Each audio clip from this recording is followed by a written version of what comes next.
السلام عليكم. عليكم السلام. كيف حالك؟ طيب، نحن بالدائية من كثير بخميس مشيط. هلا. نستأذنكم في بضع دقائق. تفضل. برنامج فينا خير، برنامج يجسد روح الإحساس بالمسؤولية عبر رؤية مدرستي مسؤوليتي، وهذه المطوية توضح لك عمل برنامجنا. نحن نظفنا مدرستنا، تساعدنا في الاهتمام ببيئتنا. بارك الله فيكم.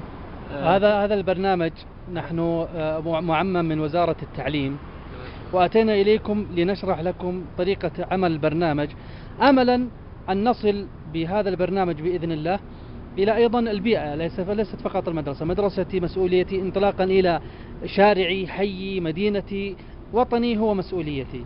إذا اهتممنا بنظافة البيئة هذا سينعكس إيجابا حتما علينا كمواطنين، حتى على المقيمين عندنا هنا، على جميع المكونات الحياة الموجودة على هذا أرض الوطن.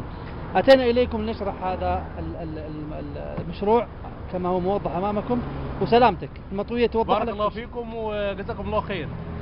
شكرا لك. طبعا المشروع نظافة من الإيمان أساسا. أحسن. وجزء لازم كلنا جزء من البيئة، فلازم نهتم بيه.